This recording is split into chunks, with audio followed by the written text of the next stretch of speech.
मदारिस पर उलमा को तकसीम करने की साजिश की जा रही है। जो उलमा आज इस्लामाबाद में जमा हुए उनका भी एहतराम करते हैं। उलमा के मुकाबले में उलमा को लाया जा रहा है। तमाम मदारिस को आज़ादी है, जिस महकमे से मुंसलिक होना चाहें। हम मदारिस की आज़ादी की जंग लड़ रहे हैं, रियासत से तसादुम नहीं। मदारिस की रजिस्ट्रेशन चाहते हैं। हम जीत चुके, पार्लियामेंट बिल पास कर चुकी, हर मदरसे और तालिब इल्म का तहफ़्फ़ुज़ चाहते हैं। तमाम चीजें इत्तफ़ाक़ राय से हुई, अब क्यों मुतनाज़ा बनाया जा रहा है? इस वक्त तक हमें हुकूमत की तजावीज़ कबूल नहीं। मदारिस को कौमी दहारे में लाने के लिए निज़ाम वाज़े किया गया। मदारिस से जुड़ी मनफी चीजें खत्म करना होंगी। वज़ीर इत्तलात अताउल्लाह तारड़ कहते हैं, बैनुल अक़वामी सतह पर पाकिस्तान के निज़ाम पर सवाल उठाए जाते हैं। मदारिस का अहम जुज़ तुलबा है। तुलबा का नुकसान ना हो, कोई इम्तियाजी सलूक ना हो। मुल्क में अमन व अमान की सूरत हाल बरकरार रहनी बहुत जरूरी है। मौलाना फजलुर रहमान हमारे लिए काबिल एहतराम है, इनकी तजावीज़ भी सुनेंगे।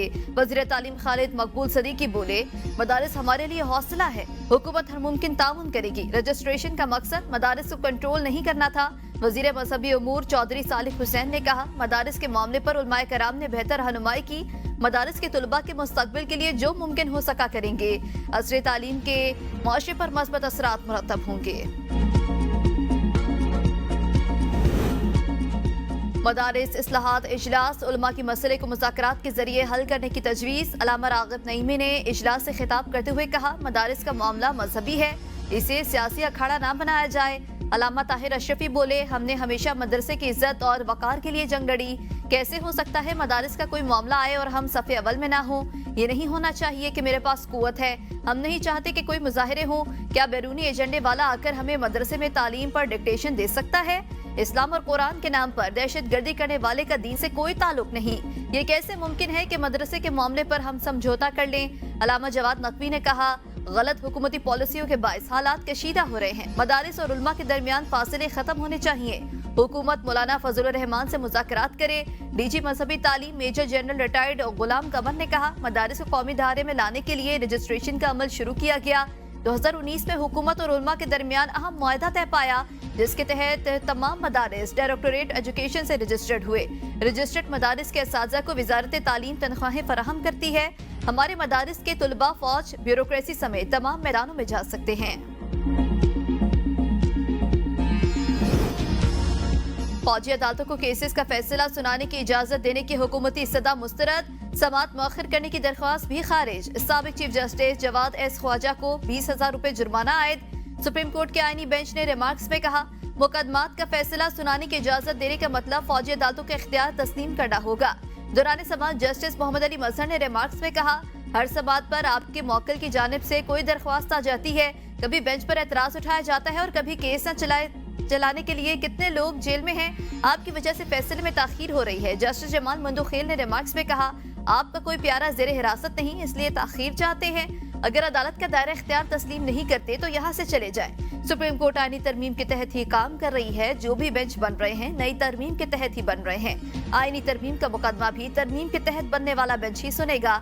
समाअत कल तक मुलतवी।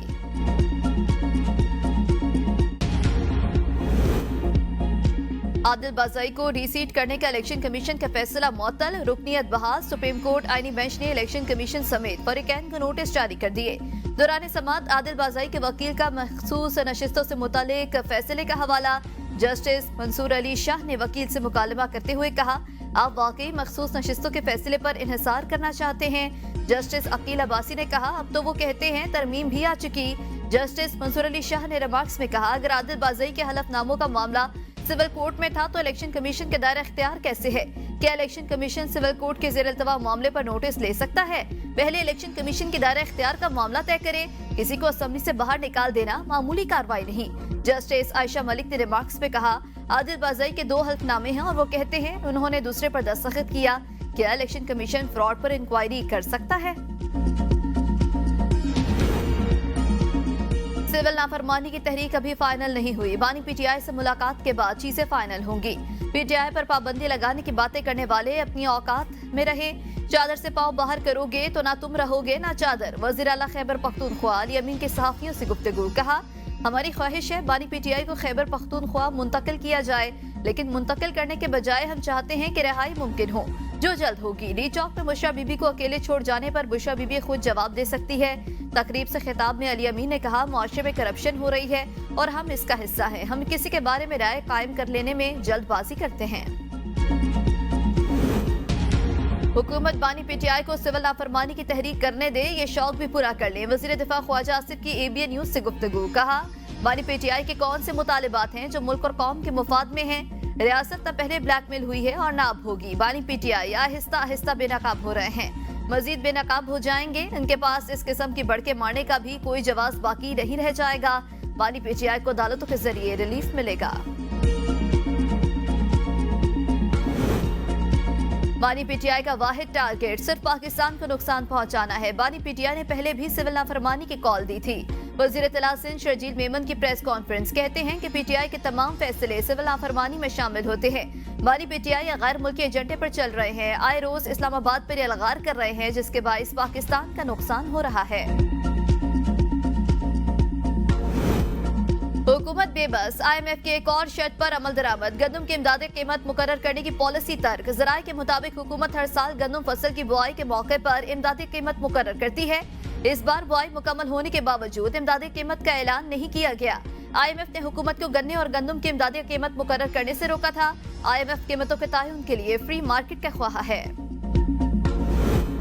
वफाकी हुकूमत ने खैबर पख्तूनख्वा में जारी 52 तरक्याती मंसूबों के फंड्स रोक लिए। रवा माली साल खैबर पख्तूनख्वा के 52 मंसूबों के लिए रकम जारी नहीं की गई। खैबर पख्तूनख्वा में 94 तरक्याती मंसूबे फंड्स जारी होने की वजह से ताखीर का शिकार। खैबर पख्तूनख्वा में जारी 94 तरक्याती मंसूबों की लागत 911 अरब 52 करोड़ रुपए है।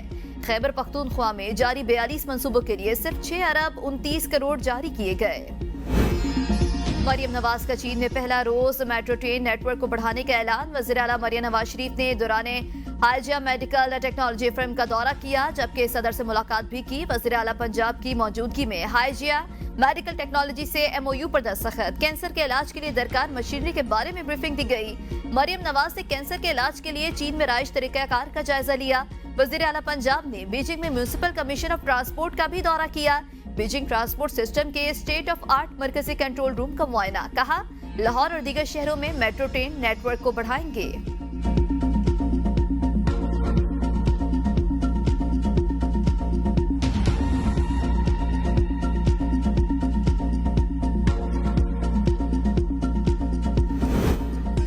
साबिक शामी सदर बशार अल असद खानदान समेत रूस में मौजूद इंसानी हमदर्दी की बुनियाद पर पनाह दी। रूस के सरकारी TV की तस्दीक, इससे कबल बशार अल असद की तैयारा हादसा में हलाकत की मुतजाद खबरें सामने आ रही थी। रूसी हुकाम के मुताबिक साबिक सदर शाम छोड़ने से पहले अपने ओहदे से मुस्ताफी हो गए थे।